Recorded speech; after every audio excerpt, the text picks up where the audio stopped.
Mga lods, ang ibagay sa inyo karon isang mutya ng itlog ng paru-paro na naging bato mga lods. Ito mga lods oh. Ito ang itlog ng paru-paro.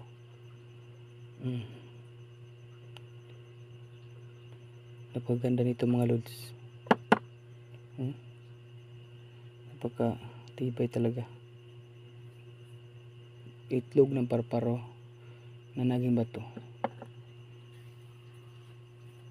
Ito ang mutya ng itlog ng paru-paro. Ito mga lods oh. Ano kaya ang bisa nito mga lods? Pero dito na puto lang ito mga lods oh. Putol itong mga lods. Ito yung buntot niya. Napakaganda pala ito mga lods. Mutyang ito. Talagang mutyat lang ito mga lods. Ibang klase ito mga lods. Itlog ng paru-paro na naging bato. Talaga kaibang mutya na itong mga lods. Ang mutyang ito talagang di ko alam talaga kung anong bisa nito mga lods. Ang akin lang mga lods nga, ang mutya na nandun sa akin, ibagi ko sa inyo mga lods ang aking mga mutya. Pero hindi ko talaga alam kung anong bisa nito mga lods. Ito mga mutya ng paru-paro. Mutya ng itlog na paru-paro naging bato. Ano yung bisa nito? Kung alam niyo mga lods, mag-comment lang kayo kung ano ito ng bisa nitong itlog ng paru-paro naging bato. Isa itong mutya mga lods. Talagang kakaiba talaga.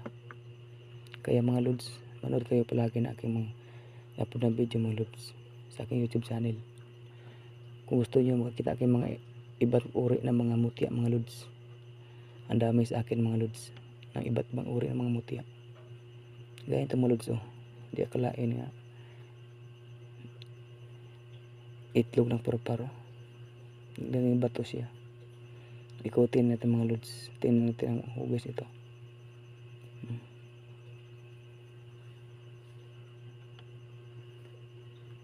Kakaiba talaga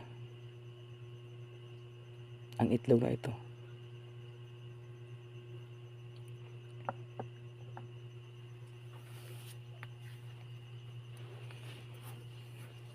Napagandang mutya mga lods no.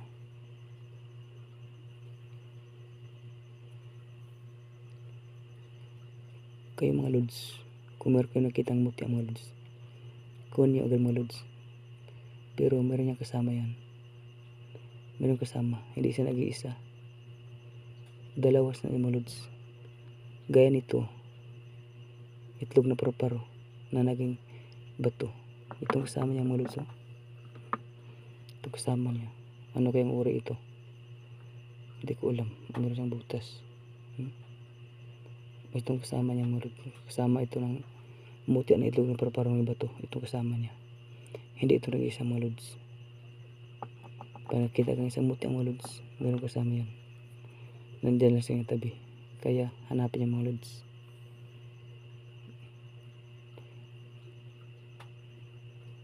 Pag nakita ka ng mutya mga lods, palagi ka makita ang mga mutya. Kasi ang mga mutya mga lods nandiyan sa paligid natin. Kaya mga lods, manood kayo palagi na kayo mga YouTube nga upload ko sa mga mutya mga sa YouTube mga lods. Sana manood kayo palagi na kayong i-upload ng mga mutya sa YouTube mga lods. Para kung gusto kayo makita ng iba't uri ng mga mutya. Ang dami sa akin mga lods. Kaya maraming salamat sa panonood at magandang gabi.